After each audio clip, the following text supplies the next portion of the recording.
Yet It Moves is a very important game to me. I can't explain how much enjoyment I had when first playing the game. It is such a unique game design that is not commonly seen in indie games like this, and when I saw some older footage of the game, I was hooked.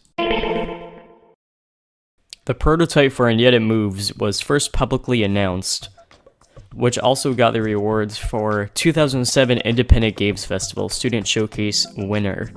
It was additionally included in the 2007 Independent Games Showcase at E3, which also turned out to be an Indiecade finalist at Open Satellite of 2008.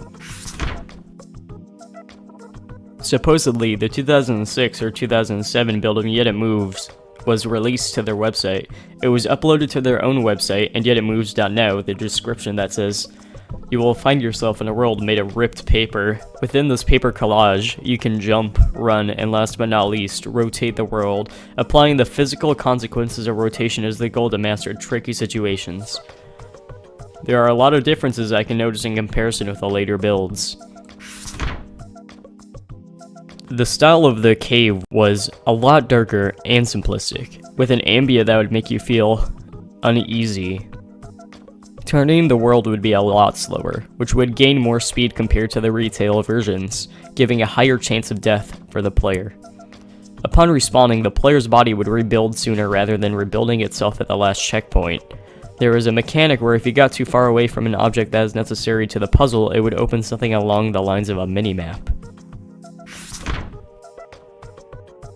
Upon entering the level, you can tell that the textures were a lot less focused on what it was supposed to be, and the ambient changes to a more jungle-like tone as seen in retail. There's also a third tree type, which is seemingly a palm tree.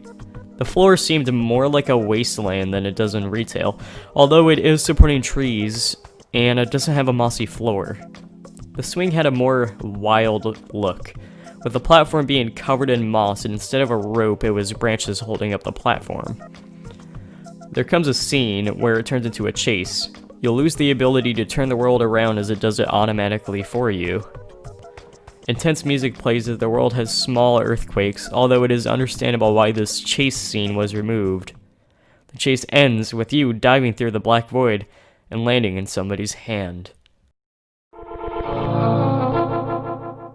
There are some sound changes that I didn't mention earlier, such as the walking sounds, jumping onto the swing, and the sound of the player dying was slightly sped up. But overall, I'm happy with what we got in the end, although I will always have that thought in the back of my head that is, what if the retail was more like the beta?